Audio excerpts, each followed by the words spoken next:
Assalamualaikum warahmatullahi wabarakatuh.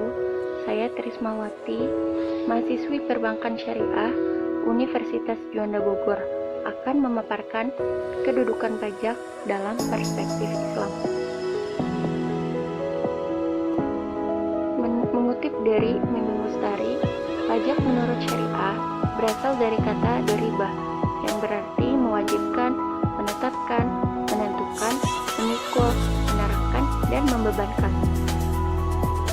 Menurut salah satu ulama yaitu Yusuf Qaradawi, pajak adalah kewajiban yang ditetapkan terhadap wajib pajak yang harus disetor kepada negara sesuai dengan ketentuan tanpa mendapat prestasi kembali dari negara, dan hasilnya untuk membiayai pengeluaran-pengeluaran umum di satu pihak untuk merealisasikan sebagai tujuan ekonomi, sosial, politik, dan tujuan-tujuan yang ingin dicapai oleh negara. Unsur-unsur pajak. Yang pertama, iuran dari rakyat kepada negara. Iuran tersebut berupa uang, bukan barang, dan iuran ini hanya dipungut oleh negara. Yang kedua, berdasarkan undang-undang. Pajak ini berlandaskan undang-undang pemungutannya dan pelaksanaannya sudah diatur. Yang ketiga, jasa timbal. Jasa tanpa timbal atau kontraprestasi. Tidak ditunjukkan kontraprestasi individual oleh kontraprestasi pemerintah. Yang keempat, digunakan untuk belanja negara. Pajak ini hanya dikeluarkan untuk hal-hal yang bermanfaat bagi masyarakat luas. Karakteristik pajak menurut syariah, sekaligus pembeda dengan kapitalis. Yang pertama, pajak bersifat temporer, artinya tidak bersifat kontinu, hanya boleh dipungut ketika Baitul Mal tidak ada harta atau kurang. Ketika Baitul Mal sudah terisi kembali, maka kewajiban pajak bisa dihapuskan. Yang kedua, hanya dipungut untuk kewajiban umat muslim. Sebatas untuk pembiayaan wajib tertentu, tidak boleh lebih. Yang ketiga, dari kaum muslim tidak dengan non-muslim, sebab pajak dipungut untuk membiayai keperluan dan kewajiban kaum muslim. Poin yang ketiga dan yang kedua ini saling berhubungan, karena dari kaum muslim untuk kaum muslim sendiri. Dan yang keempat, dari kaum muslim orang kaya. Biasanya orang kaya ini memiliki kelebihan harta dari pembiayaan kebutuhan pokok. Yang kelima, sesuai dengan yang diperlukan. Pajak dipungut tidak boleh lebih dari yang diperlukan. Yang keenam, dapat dihapuskan jika tidak diperlukan. Menurut teori non-Islam, tidak akan dihapuskan karena hanya itulah sumber pendapatan. Macam-macam pajak. Yang pertama, menurut golongan. Ada pajak langsung dan tidak langsung. Pajak langsung dibebankan sendiri oleh wajib pajak, contohnya PPh. Dan yang tidak langsung tidak dibebankan sendiri kepada wajib pajak, biasanya dibebankan kepada orang lain, contohnya PPN. Yang kedua, menurut sifatnya, pajak subjektif dan pajak objektif. Pajak subjektif ini berdasarkan pada subjeknya, biasanya memperhatikan wajib pajak, seperti PPh. Dan yang kedua, menurut objeknya, yang berpangkal pada objeknya. Biasanya pajak ini tidak memperhatikan wajib pajak seperti PPN dan pajak atas barang mewah. Yang ketiga, menurut lembaga pemungutan, yaitu ada pajak pusat dan pajak daerah. Pajak pusat yang dipungut oleh pemerintah pusat, seperti PPh, PBB, dan lain sebagainya. Dan pajak daerah. Pajak daerah ini dipungut oleh pemerintah daerah, seperti pajak provinsi dan pajak kota atau kabupaten. Pajak provinsi contohnya seperti pajak kendaraan bermotor dan pajak bahan bakar motornya. Dan pajak kabupaten seperti pajak hotel, pajak restoran, dan lain sebagainya. Jenis-jenis pajak dalam Islam. Yang pertama, ada pajak pendapatan dan harta kekayaan, yaitu zakat. Zakat adalah membantu orang yang membutuhkan pertolongan dan menopang mereka yang lemah agar mampu melaksanakan apa yang diwajibkan Allah Subhanahu wa taala. Yang kedua, pajak pribadi atau jizyah. Jizyah adalah pajak yang dibayar oleh orang-orang non-muslim sebagai pengganti fasilitas sosial ekonomi dan layanan kesejahteraan. Nah, seperti poin yang sebelumnya di karakteristik pajak. Pajak dari muslim untuk orang muslim. Nah, pada sejarah Islam dulu, pajak muslim dan muslim dipisahkan. Pajak muslim seperti zakat dan non-muslim ada jizyah yang biasanya 10% dari harta kekayaan untuk memelihara dirinya yang hidup di kawasan orang muslim. Yang ketiga, ada pajak bea impor atau usra.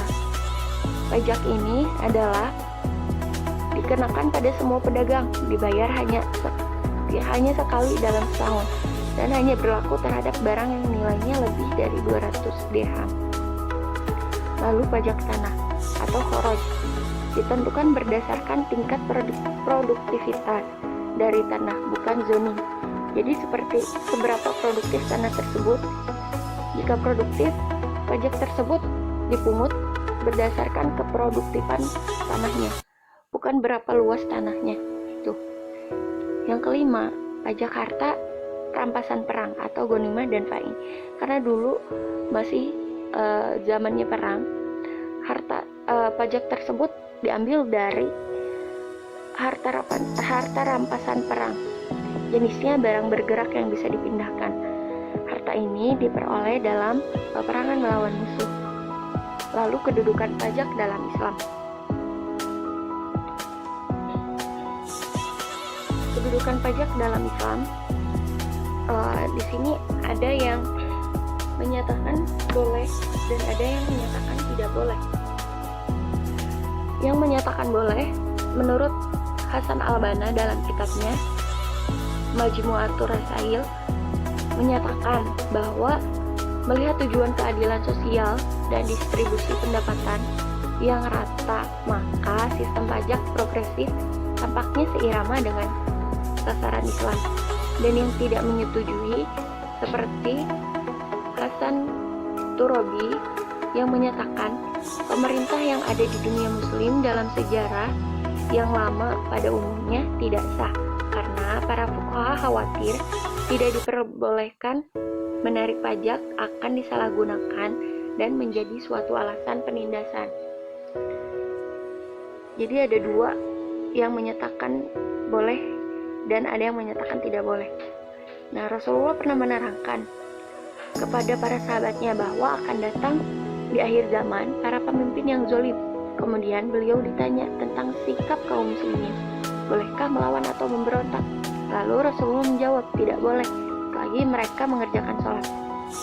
Nah, saran dari saya, alangkah baiknya pajak digunakan sesuai dengan hukumnya, karena pada akhirnya akan dinikmati masyarakat dalam bentuk layanan. Selama pajak tersebut masih dalam bentuk keadilan, maka sah-sah saja bagi kita untuk membayar sesuai ketentuan. Nilai-nilai Islam dalam perekonomian. Yang pertama, ketauhidan. Para pelaku ekonomi harus mentaati segala kaidah yang telah ditetapkan oleh Subhanahu wa taala. Sebagai muslim, kita berpedoman kepada Al-Qur'an dan As-Sunnah. Yang kedua, musyawarah. Dalam menangani pajak, pemerintah harus mempertimbangkan dengan adil melalui musyawarah dan mendengarkan aspirasi masyarakat.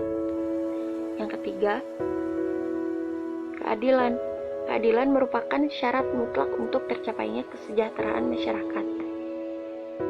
Jadi tidak adanya hal-hal yang penindasan. Yang keempat, kebebasan. Manusia bebas untuk melakukan kegiatan ekonomi selagi tidak ada larangan. Yang kelima, amanah. Amanah ini membentuk kredibilitas yang tinggi. dan sikap penuh tanggung jawab pada setiap individu muslim. Kebijakan pajak pada masa Rasulullah.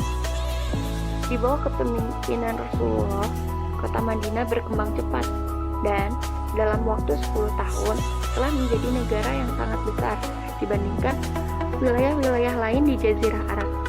Kemandirian sebuah negara sangat tergantung kepada kesanggupan pemerintahnya untuk mengumpulkan pemasukan-pemasukan yang dibutuhkan dan distribusikan untuk bersama. Penerimaan negara pada zaman Rasulullah pertama adalah zakat yang dimulai pada tahun kedua setelah Hijriah. Pajak pada masa Rasulullah itu dibedakan menjadi dua. Pajak untuk orang muslim, yaitu zakat yang diwajibkan kepada orang muslim untuk membayarnya, dan untuk non muslim jizyah diwajibkan pula kepada non muslim untuk membayarnya, biasanya 10% dari hartanya.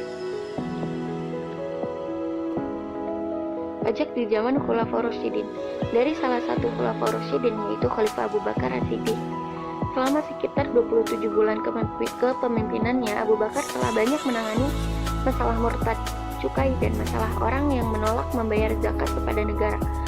Abu Bakar adalah khalifah yang mencontohkan pentingnya integritas moral seorang pemimpin dalam penggunaan kekayaan publik, yaitu dengan mengembangkan penggunaan pendapatan negara dalam operasionalnya sebesar 8.000 dirham, serta mengembalikan fasilitas yang diberikan kepadanya selama menjabat sebagai khalifah.